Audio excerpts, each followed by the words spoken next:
What do you do when someone keeps crossing the line, but never admits it? They don't raise their voice. They don't insult you outright.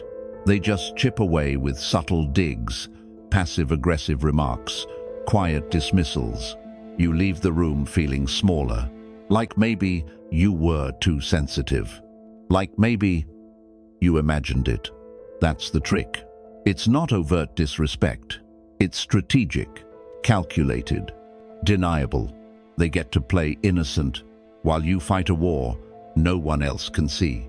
But let's be clear, this isn't just about being nice or keeping the peace.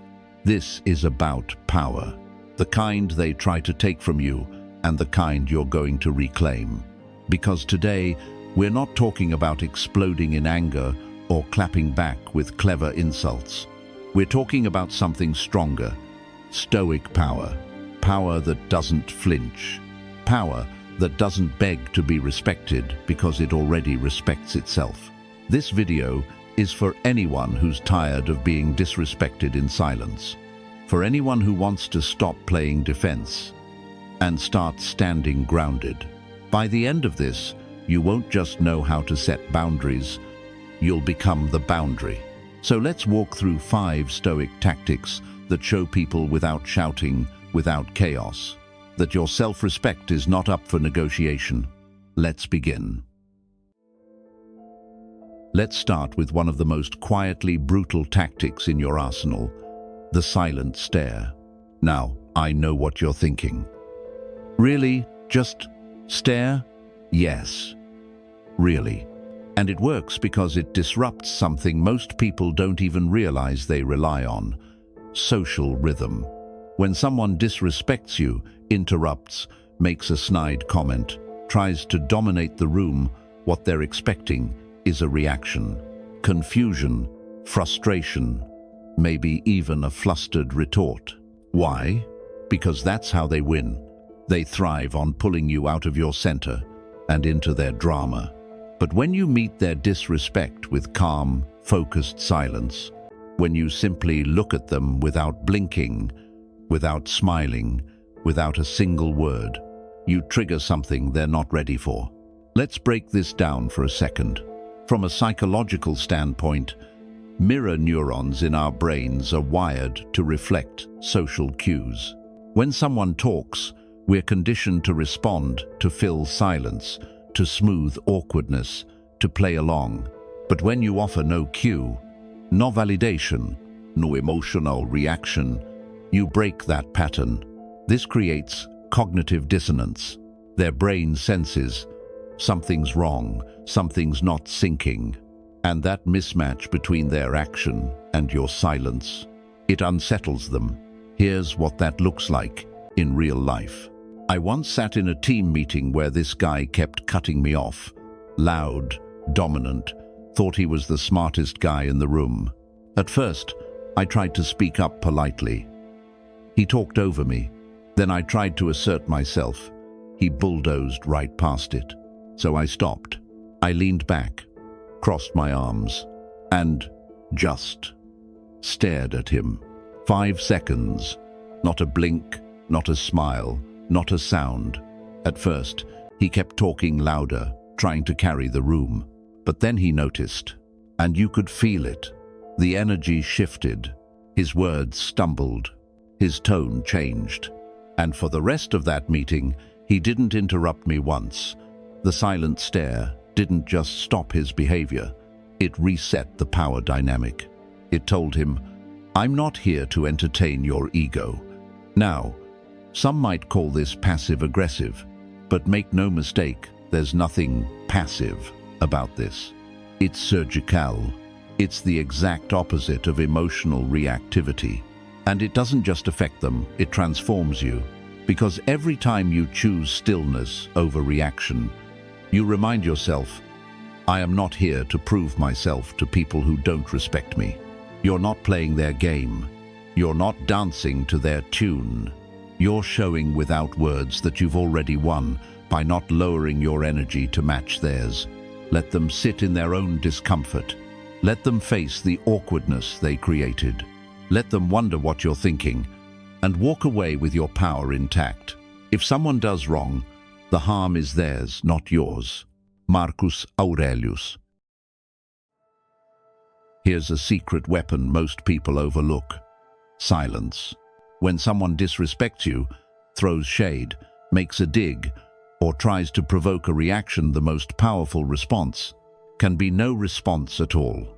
Now, I get it. Silence feels weak sometimes. It feels like you're letting them get away with it, like you're backing down. But here's the truth. Silence isn't passive, it's intentional, and when used with purpose, it becomes one of the loudest statements you can make. Because people who disrespect others are playing a game. They're fishing for a reaction, a rise, a defense, an emotional crack they can push further into. They want control. But when you don't give it to them, when you meet their bait with stillness, not anger, you take away their weapon. Let me give you a story. I had someone in my circle who loved to make jokes at my expense.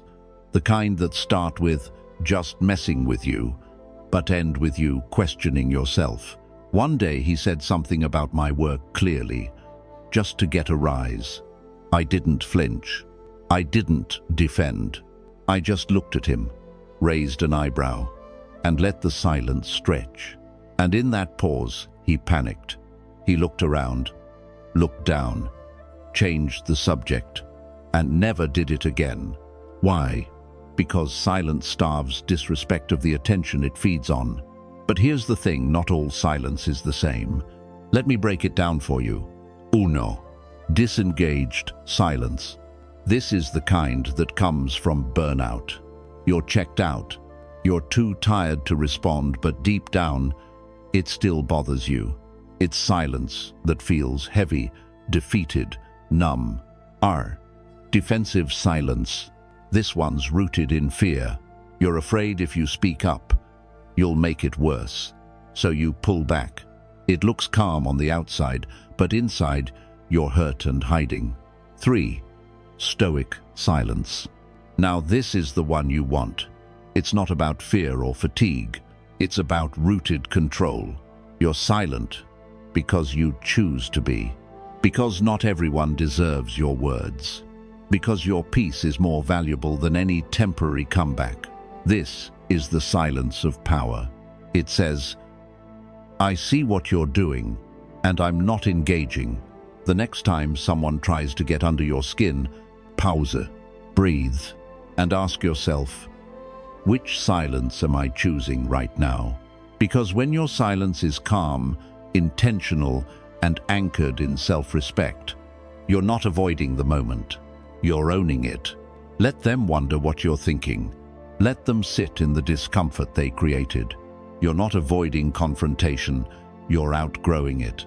And that, right there, is the difference between emotional defense and emotional dominance. Let's be honest, most of us are conditioned to over-explain. We make a decision, and the moment someone questions it, we feel the urge to justify, to break it down, defend it, wrap it in logic so they'll understand. But here's the truth. You don't owe anyone an explanation for how you live your life. That job you turned down, that relationship you walked away from, that goal you're chasing that no one else gets, you made those choices for a reason. And if someone's questioning them, they're usually not looking for clarity. They're looking for control. So here's the tactic. Stop explaining yourself. Not because you're hiding something, but because your life doesn't require permission slips. Now let's level this up. Enter. Strategic ambiguity. Powerful people leaders, CEOs, philosophers, even public figures, often say less, not more. Not because they don't have answers, but because keeping things unsaid creates mystery, clarity of intent, and control of narrative. When you don't explain, you leave room for interpretation. And in that space, people project. They wonder, they respect, because clarity is a form of vulnerability, and when used too freely, it becomes a liability. Let me give you a real-world story. There was a woman I coached. a marketing director at a major firm, sharp, quietly assertive, but constantly drained because people kept questioning her decisions, why she delegated that task, why she skipped that meeting, why she didn't respond to emails right away. And she'd explain, every time. She thought transparency would earn trust, but what it earned was scrutiny, because people confuse accessibility with authority. So we tried something. Every time someone asked, "Why'd you do that?" she'd calmly say, "It felt like the right move." Then she'd pause, say nothing else. No apology, no breakdown. At first, it was awkward. People blinked, shifted in their seats. But soon, they stopped asking. They started assuming she had a bigger plan, even when she didn't, because she stopped explaining and started owning. That's strategic ambiguity, not vagueness from fear, but restraint from power. Let me ask you this. When was the last time you saw a truly confident person give a full speech to justify every choice? You didn't, because they don't. Their posture says, "This is what I've chosen. That's enough." No footnotes, no overcompensation. Here's the Stoic truth. Your peace is worth more than someone else's understanding, and your clarity doesn't require consensus. So next time someone presses you about your life, your values, your next move, look them in the eye and say, "Because it felt right for me." Then stop talking. Let the silence do the rest. That pause, that confidence, that's where the power lives. Let's be real, sometimes the best way to deal with people who don't respect you is to put distance between you and them. And no, that's not petty. It's not dramatic. It's not cold. It's self-respect in motion. Because not everyone deserves front-row access to your life. And if someone consistently disrespects your time, your energy, or your boundaries, why on earth would you keep them close? But here's where most people get stuck. They feel guilty, worried about seeming rude, especially if it's family or a long-time friend. But ask yourself, is your peace really worth sacrificing just to make someone else comfortable? Let's break it down with a simple framework. The 3 zones of access. Zone 1, the inner circle. This is sacred space. People in this circle have earned your trust. They respect your boundaries, uplift your spirit, and add value to your life. This zone should be small and guarded. Zone 2, the neutral zone. These are acquaintances, co-workers, maybe extended friends. You're polite, you're civil, but they don't get emotional access to you. You don't vent to them. You don't let their opinions shape your self-worth. Zone 3, the outer zone. This is where the noise lives. Chronic boundary pushers, energy drainers. People who talk but don't listen, criticize without cause, or disguise judgment as concern. These are the people you distance from strategically. Think of your life like a fortress. Not everyone gets a key. Some should only see the walls. And the moment someone disrespects you repeatedly, that's your sign. They need to be moved out of the inner circle, into the neutral zone, or straight to the perimeter. Because here's the thing, you can love someone and still protect yourself from their behavior. You can be kind without being a doormat. You can forgive and still create space. Let me give you an example. I had a friend who every time we talked would find a way to tear me down. Not directly, but with little comments. "Must be nice to have free time like you do." Or, "I wouldn't have done it that way, but hey, it's your life." At first, I brushed it off, told myself it was nothing. But over time, I realized something. I was shrinking in their presence, walking on eggshells, bracing myself every time we spoke. So I stopped making plans, didn't announce anything. I just repositioned them in my life, from inner circle to neutral, eventually too outer. And you know what happened? My clarity came back. So did my confidence. Because I stopped giving VIP access to someone who didn't earn it. Here's what I want you to remember. Proximity is a privilege.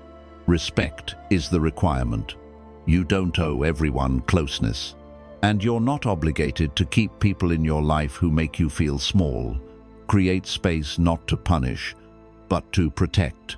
Because when you make your inner circle sacred, you stop surviving relationships and start thriving in them.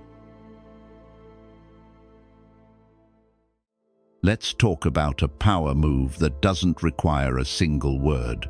The way you carry yourself. You've heard the phrase, hold your head high, and sure, that's part of it. But we're going deeper.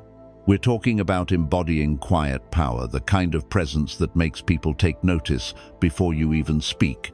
Because here's what most people don't realize. They're not reacting to your face.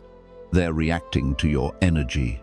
It's the way you walk into a room, the stillness in your posture, the calmness in your voice, the way your eyes hold focus, not dart around the room searching for approval. That's real confidence. And it's magnetic. Now contrast that with how most people move when they've been disrespected.